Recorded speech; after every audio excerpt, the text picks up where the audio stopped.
We are going to talk about quality pots, some less quality pots, plastic training pots, and how you can turn a flowering gardening plastic pot to a bonsai training pot.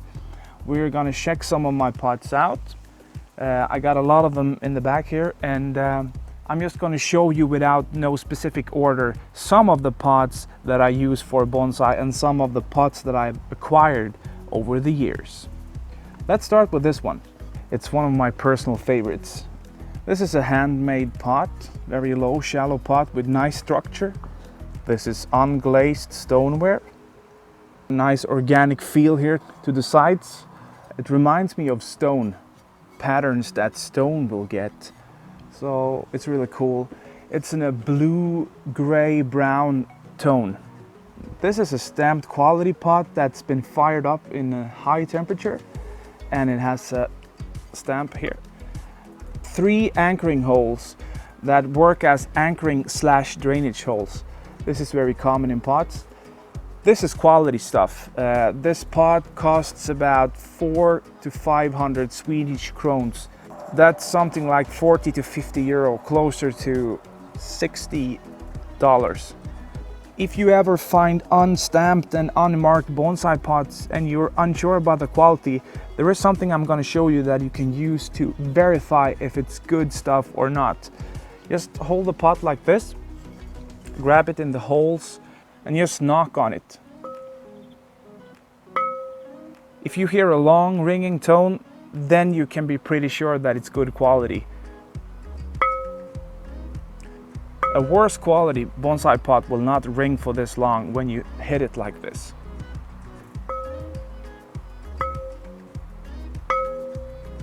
This is a high quality pot that's been custom made for me about 3 months ago. It has the stamp, of course, from Thomas himself, Thomas Gramming. 2 stamps actually. I ordered specifically 6 feet, so he made me 6 feet.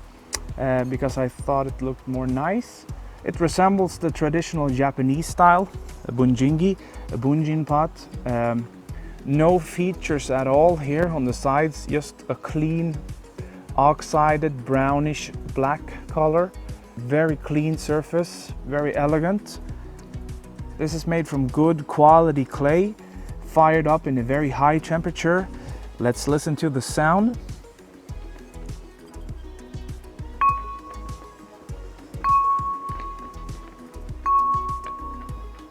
You can hear that long ringing tone. That's the evidence, and that's the quality sound that we want to hear when we are unsure about the quality of the pot. I mean, quality bonsai pots cost a lot of money, and it gets very expensive very fast. So we have to have a lot of pots in our arsenal.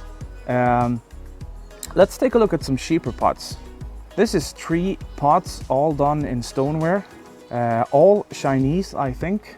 I think this was a little vase or little bowl or something when I first got it. I liked the glaze on it, shifting from blue to black. I did a hole in the bottom here, and it actually cracked, of course. I wasn't wise and smart enough to use proper drills for just this operation, so I just cracked it with a hammer or something.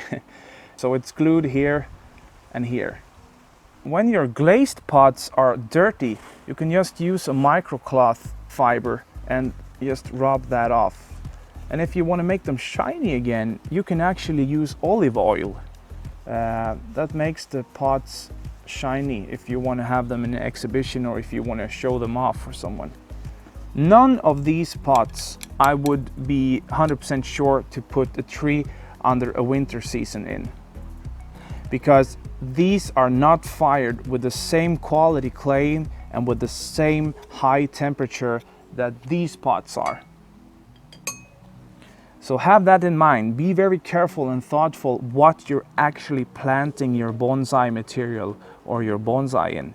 It's better to invest more money in a better pot if it's gonna stand outside for many cold months. This is my smallest pots that I have, and they go in the category Mame, small bonsai trees. This pot right here is made from a guy in Sweden called Simon Häggbom.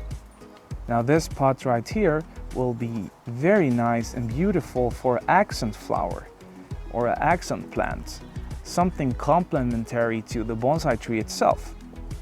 Once again, these pots are handmade and they are done from a real potter, which means that they are done in a higher quality clay and they are fired in a higher temperature. Okay, so let's skip on to bonsai training pots in plastic. Plastic bonsai training pots, on the other hand, comes in all different shapes and sizes and prices. If you need a very deep pot like this, well, then you're all set. So these are perfect and you can get these everywhere. If you want this specific pot like this a little bit more shallow, you can just cut it here, for example. We are not gonna talk about making wooden boxes today, but that's also one alternative. I want to show you guys something else that's very good for planting trees that have shallow root surfaces with, and that's flower plastic trays. This is also very cheap stuff, and I guess you can find this anywhere at any place they're selling gardening stuff and flower and plant stuff.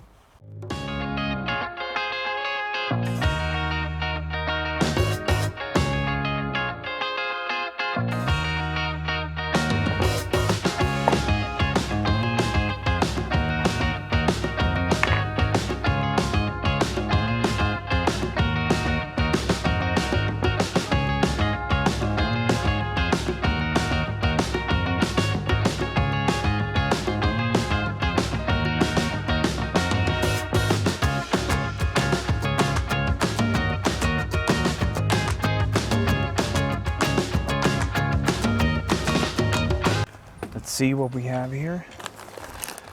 Nicely packed, Simon. Good job. Looking good. Let's start with this one.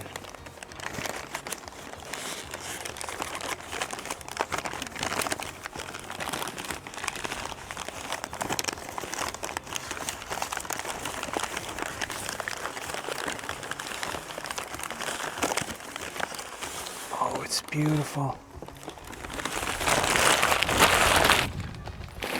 Look at that. Absolutely beautiful. Very nice texture, a very nature, organic feel to it. It looks antique, looks old. Absolutely love it. Nice little size also. And he's got his stamp here. Let's listen to the sound of the pot.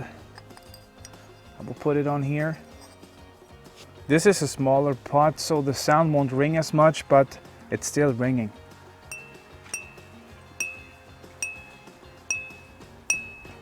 This is the low pot that I bought, and this is the higher one.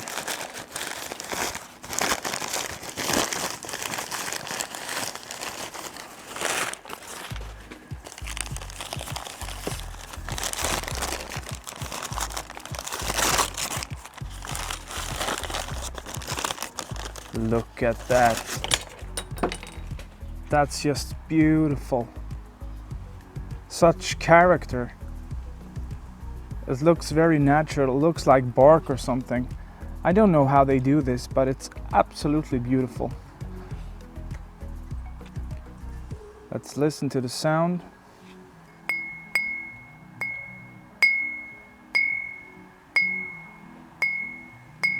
Nice ringing tone. He's got his stamp right there.